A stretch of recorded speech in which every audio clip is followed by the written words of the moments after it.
Hello dear students, myself Professor Balika Taude. Now let us study integrators. Integrator is the circuit in which the output voltage is the integration of the input voltage. Now there are two types of the integrators, passive integrators and active integrators. Today we are going to discuss only active integrators, that is by using op amps. So first let us study ideal integrator. Now first thing is we will draw the circuit diagram.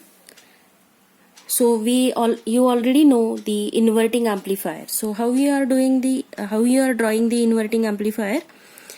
As it is an amplifier, always we are going to connect the feedback circuit to the inverting terminal of the op amp. So instead of drawing the RF here, which is there in the inverting amplifier, we are replacing that RF with CF.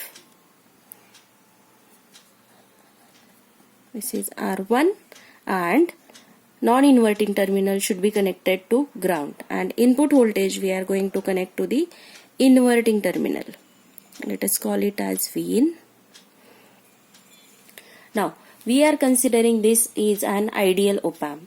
So the bias currents will be equal to 0. Next thing you have to do is find out the expression for the output voltage. Now let us call this as V1 node and this as V2 node. So as per the virtual ground concept, we can write, as per virtual ground concept, if V1 is connected to ground, we can say that V2 is also connected to ground. Means what? V2 is equal to 0 volt. Now let us say current flowing through the R1 is I1. Current flowing through the CF, let us call it as IF, and at this node now there are two paths. This will be IB2. Now first thing you have to do is apply KCL. Let me write down the steps. First step is apply KCL at node V2. So at node V2 you can see I1 is incoming current, IB2 is outgoing current and IF is outgoing current. So we can write it as I1 is equal to IF plus IB2. But as we have considered this as an ideal op amp, so IB2 is equal to 0. So this will become I1 is equal to IF. Let us call this as equation number 1. Now next thing is we have to find out the values of these currents I1 and IF in terms of voltages and resistances. So second step, let us find out I1. What I can say here, I1 is nothing but current flowing through the R1.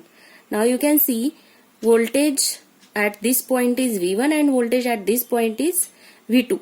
So I can write I1 is equal to Vin minus V2 upon R1. But as V2 is equal to 0, you can write I1 is equal to Vin upon R1. Why we have written this? Because since V2 is equal to 0. Let us call this as equation number 2. So we have obtained equation for I1. Let us obtain equation for IF.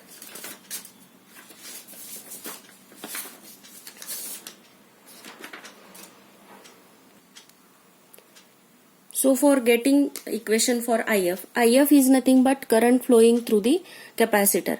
As we know, current flowing through the capacitor CF, the equation for current flowing through the capacitor is equal to, we know it is capacitance value into dVc by dt. This is the standard equation which shows the relation between current flowing through the capacitor versus voltage across the capacitor. Okay, so let us call this as equation number 3. Now next step is, now what about voltage available across capacitor? Voltage available across capacitor, we can again say it as, it is nothing but V2 minus V output. V2 minus V output. Again, since V2 is equal to 0, we can write Vc is equal to minus V output. So if we put Vc is equal to minus V output in equation number 3. So equation 3 will become ICF is equal to CF into d by dt of Vc we obtained as minus V output. Let us call this as equation number 4. So see what we have obtained.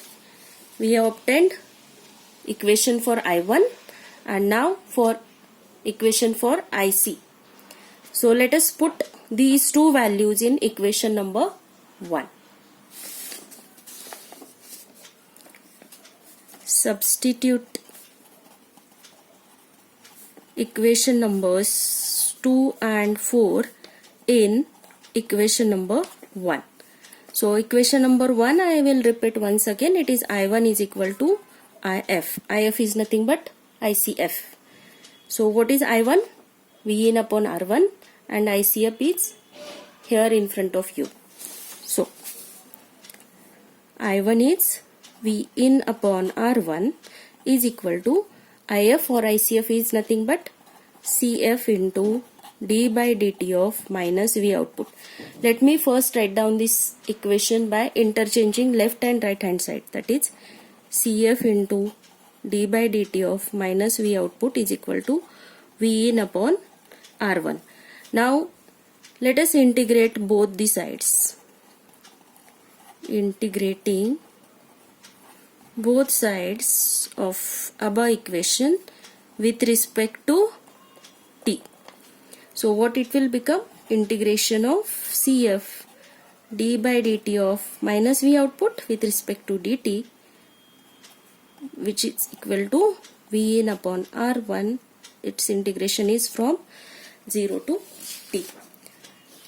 Now in this equation you can see this d by dt and integration is there, so both are opposite to each other, so that will get removed, and CF is nothing but capacitance value which is constant, so it will come out of the integration. So next CF will come out of the integration and d by dt will cancel out with each other, so it only minus V output will remain, will be equal to, now here R1 is constant, so it will come out of the integration from 0 to t, V in with respect to dt we are going to integrate.